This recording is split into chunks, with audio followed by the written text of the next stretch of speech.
So good morning friends, सगळ्यांना आज धुलिवंदन आहे. तर धुलिवंदनच्या हार्दिक शुभेच्छा होळीच्या. आणि आज आपल्या पाटील्स किचनला एक ऑर्डर आलेली आहे. तर बघूयात आपण काय काय ऑर्डर आली ते तुम्हाला दाखवतो मी.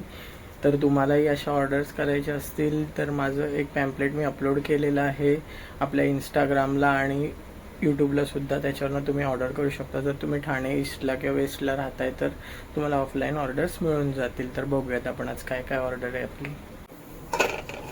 तर इथे कोबीची भाजी आहे. कोबी चणा डाळाची भाजी कस्टमरला हवी होती. ती कोबी चणा डाळाची भाजी आहे. फ्लावरची भाजी आहे सुकी. आणि बेसनचा चिला म्हणजे बेसनचा पोला बोलतो आपण तो. आणि इथे 4 पोल्यांची ऑर्डर होती.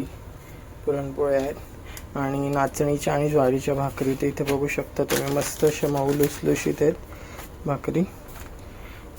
त्या भाकरी आहेत. आणि अजून इथे कढी आहे, साबुदाणा खिचडी आणि पोहे. तर ही सर्व आपली ऑर्डर आहे. तर चला आता आपण पॅक करूयात. तर इथे बघू शकता असं मी कंटेनरमध्ये अशी एक प्लेटची भाजी भरलेली आहे. कढी आहेत या 4 प्लेट आणि या 2-2 प्लेट भाज्या आहेत कोबी फ्लावरच्या. आणि बाकी सगळं नाश्ता वगैरे असं पॅक केलं मी का ह्याच्यामध्ये दुसऱ्या बॅगमध्ये भाकरी बिकरी